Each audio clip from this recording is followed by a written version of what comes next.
Up to questions for head coach Mark Fox. We'll start from Jeff Mark, Rock. Garrett, have you enabled us to record? I have, Jeff. Yes. Okay, beautiful. Good morning, Mark. How you doing? Good morning. I'm doing okay, thanks. How about you? Very good.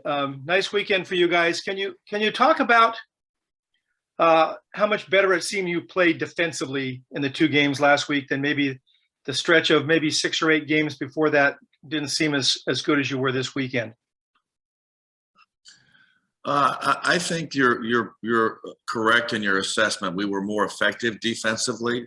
We rebounded the ball better last weekend than we had maybe the previous couple of weeks, and some of that has to do with attention to detail and our ability to execute a defensive scheme. Some of it has to do with who you're playing, but all the things considered. At the end of the day, we were a more effective defensive team last weekend, and that's so vital for this particular team's chances of success. And how much do you think you're sort of settling in now, not having Andre and guys figuring out how they compensate for not having him and how you play the game maybe a little bit differently without him? Well, I think we're relatively still in the infant stages of that. I mean, it's going to have to be game by game. We may have to change our lineup and our rotation a little bit game by game. Lars has done a tremendous job in stepping in. It's not the start of the games that's an issue. It's when someone gets in foul trouble or somebody gets fatigued, and we have to substitute and then all of a sudden your team can get really small really fast, and your rotations, you get guys in different spots and what they know and can really execute changes. So I think we've got a ways to go there before we're completely comfortable. I do think last weekend that we managed it pretty well, but we miss Andre. I mean, there's no way around it. He was a very productive player for us, and we're going to have to game by game tweak things because he's not coming back. If I can ask you a follow-up or two on Andre, have you had those conversations with him yet? It's been about 3 weeks, I think, since he was injured, in terms of whether he might decide to come back next season. Oh, we've had several conversations. I think that Andre, I think he wants to find out what the professional people think his options are. I think that Andre and I have had a tremendous relationship. We sat for nearly an hour on the road and talked. And right now the focus is simply trying to get healthy. He's still swollen. He's still on crutches. Still a little bit emotional because this has been hard for him. But as the days and weeks pass by, we'll continue to talk, and then he'll figure out what's the best thing for him. I wouldn't anticipate him making a decision relatively soon. I think we need to give him time and space to sort this thing out. And then finally, for now, can you just talk about Jabari Walker from Colorado? He's got, I think, 4 consecutive double-doubles, 13 of them altogether. Seems like he's really blossomed into a nice player for them. Well, I think when Andre was injured, I think he and Walker were like neck and neck in the number of double doubles, right? I mean, they both were racking them up at a pretty good rate, but Jabari's just continued to play terrific, and I think he's averaging a double double in league play. He's had an outstanding season, and I think he's able to rebound his own miss. He's able to shoot the three. He runs the floor. He can score in the paint. I mean, he's really a versatile scorer, an excellent rebounder, and really having an all-conference kind of year. Thanks. Mm-hmm. Turn over to a question for David Bush. Yeah, Coach, could you talk a little bit more about the other Colorado players and just their style and what problems they present? They've won 3 in a row now. Well, they've won 3 in a row. They're scoring it at a high rate. They're percentage-wise the number 1 3-point shooting team in the conference.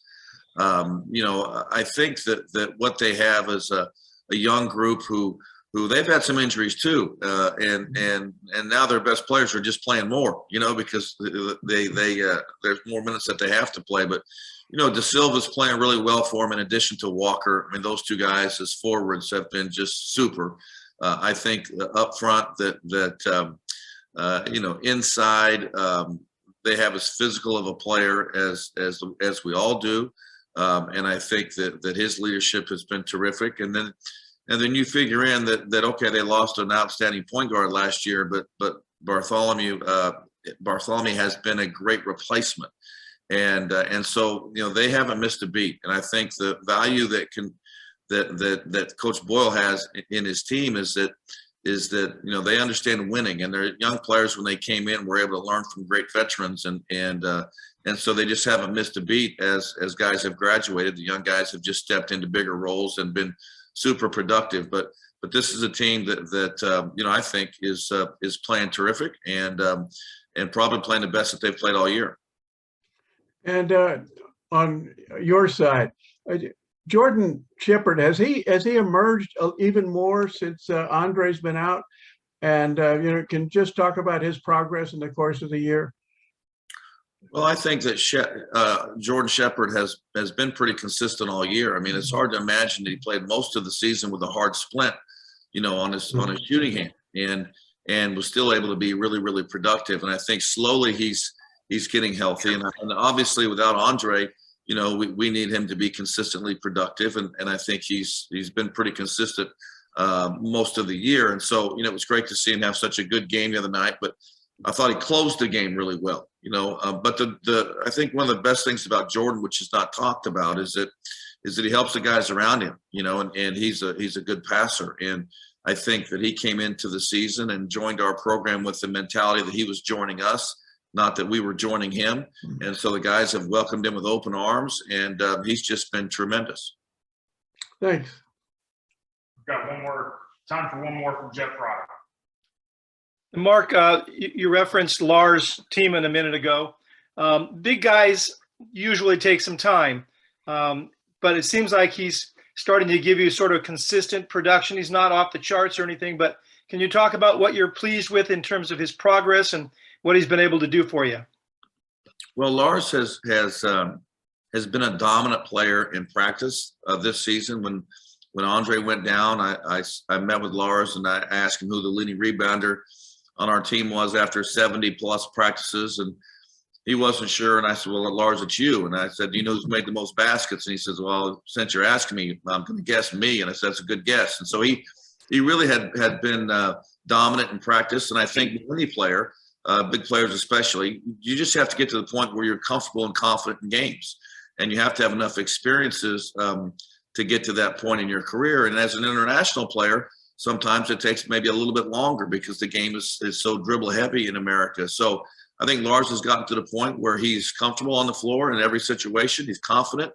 He's played really well for us. And I anticipate that his play will only continue to improve, and we're excited about how he's responded.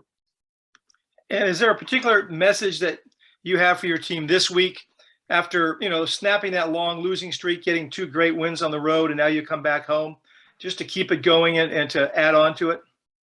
Well, it's one game at a time. We had a streak where we played, 5 of 6 on the road, with the one home game being Arizona. That bled into 5 games in 10 days. And in that, we lost Joel Brown for the protocols for a week, and we lost Andre for the year. And so it was a hard stretch, but during that stretch, it was a next game mentality. And we'll have the same thing now as we approach, these games this week, coming off of a good trip last weekend.